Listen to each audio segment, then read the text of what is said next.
All right, so I've got this crazy idea. So I want to talk to you a little bit about how you can release all of this next generation that's in the church right now. Okay, so I'm Ryan Latham, and thanks for joining us in this conversation. But I've got a crazy idea that I've been thinking about, kind of pondering a little bit, and talking to some people about, and I feel like it's getting some traction here. So I wanted to share it with you guys, just kind of see what you guys thought about it.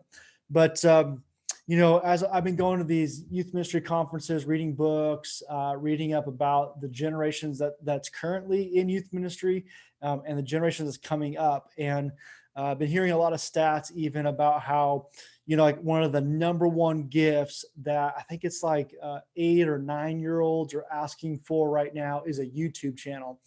And that a lot of people have been saying that, this generation, they're not content consumers, but they're content creators. And that this generation wants to be publishers. They want to not just be a part of it, but they want to create it. They want to get information out. They want a YouTube channel. They want to be making videos and writing and getting themselves out there. The whole buzzword of I'm an influencer, right? So it's all this idea of getting content out there. And as youth pastors, as church leaders, a lot of us are saying, "Man, how do we use this? How do we get them involved? And how do we do that?" Well, so here's this crazy idea. It's messy, it's scary, it's I don't even know if it's wise, but here's this idea. I thought I'd just share it with you guys and see what you thought about it. The idea is this: is what if we took all of these publishers and we leveraged them in the midst of all this COVID-19, all this online church, in the midst of all of this, everything going online. And instead of, once all this is over, once, COVID-19 is no longer and we're back to in-person meetings, what if instead of just going back to all of that and ditching all of this new stuff that we've started with Facebook Lives and pastor game nights, all kind of, what if instead of ditching all of that, we actually began to brought on some of these younger people, some of this younger generations as like our online campus pastors. So maybe as a youth pastor, you brought them on and you said, "Hey, you're our YouTube campus pastor. You're our TikTok campus pastor. You're our Pinterest campus pastor, whatever it might be, right?" And we actually released all of these publishers instead of bringing on adults, who maybe aren't as into it, or even have the bandwidth or the financial abilities for us to bring them on. But what if we began to go into those 16-year-olds, 17-year-olds, maybe even 14-year-olds, and say, "Hey, you're actually going to be our campus pastor, and we're going to actually give you energy. We're going to actually give you resources. We're going to give you space and time, so that we're not just like broadcasting our service and just kind of aimlessly throwing it out there, but we're actually giving some intentional time and focus into leveraging these campuses." And we actually begin to view these as campuses.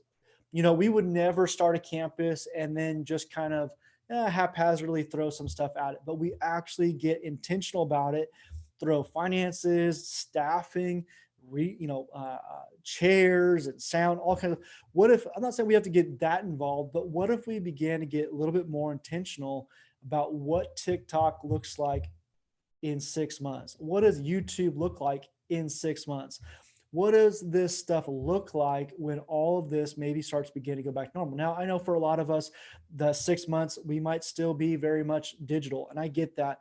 But you get what I'm saying is that we don't just look to how do we get back to a physical location, but we also look at how do we continue to leverage what has been given to us.